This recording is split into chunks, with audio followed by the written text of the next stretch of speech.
Hello everyone, আমি কঙ্কনা। আজকে আমি তোমাদের সাথে শেয়ার করব ডুয়ার্সের বুকে লুকোনো এক রত্ন পাসিয়ানো রিসর্টের ব্লগ। পাসিয়ানো রিসর্টটা জলপাইগুড়ি জেলার গরুবাথানে অবস্থিত, মানাবাড়ি চা বাগানের একদম কাছে। শিলিগুড়ি কিংবা বাগডোগরা থেকে খুব একটা বেশি দূরে নয়। নিউ জলপাইগুড়ি স্টেশন থেকে আমাদের সময় লেগেছিল মাত্র 1 ঘন্টা 30 মিনিট। ডুয়ার্সের সবুজ গালিচায় মোড়া চা বাগান আর পাহাড়ি নদীর কোলে এই রিসর্টটি প্রকৃতিপ্রেমীদের কাছে যেন এক টুকরো স্বর্গ।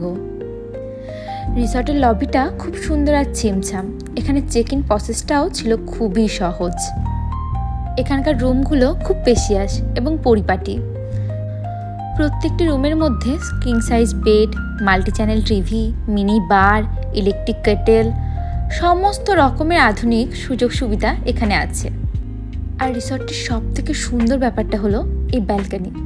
এই ব্যালকানি থেকে দেখা নদী আর পাহাড়ের মনোমুগ্ধকর দৃশ্য। এখানকার ওয়াশরুমটাও খুব সুন্দর, সমস্ত প্রিমিয়াম টয়লেট্রিজে ভরা।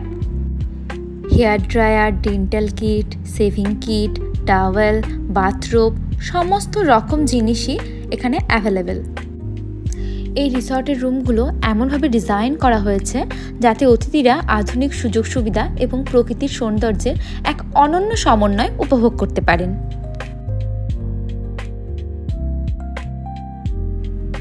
এই রিসর্টটির নিজস্ব একটা মাল্টি কুইজিন রেস্টুরেন্ট আছে। সকালের ব্রেকফাস্ট থেকে রাতের ডিনার সব ধরনের খাবারই এখানে পাওয়া যায় এবং খাবারের মানও খুব ভালো এবং টেস্টি।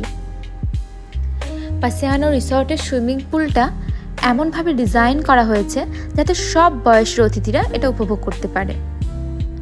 পুলটি রিসর্টের বাগানের একদম কাছাকাছি অবস্থিত। রিসর্টের এই সুইমিং পুলটি অতিথিদের জন্য একটা বিশেষ আকর্ষণ। পুলটি নিয়মিত পরিষ্কার রাখা হয়।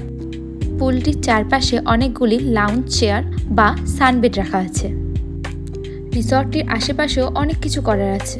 আপনারা চাইলে সাইক্লিং করতে পারেন অথবা নদীর ধারে হেঁটে প্রকৃতির সাথে এক নিরিবিলি সময় কাটাতে পারেন। আশা করি আপনাদের এই ব্লগটা ভালো লেগেছে। আবার দেখা হবে নতুন কোনো ব্লগে। ততদিন ভালো থাকবেন, সুস্থ থাকবেন। টাটা।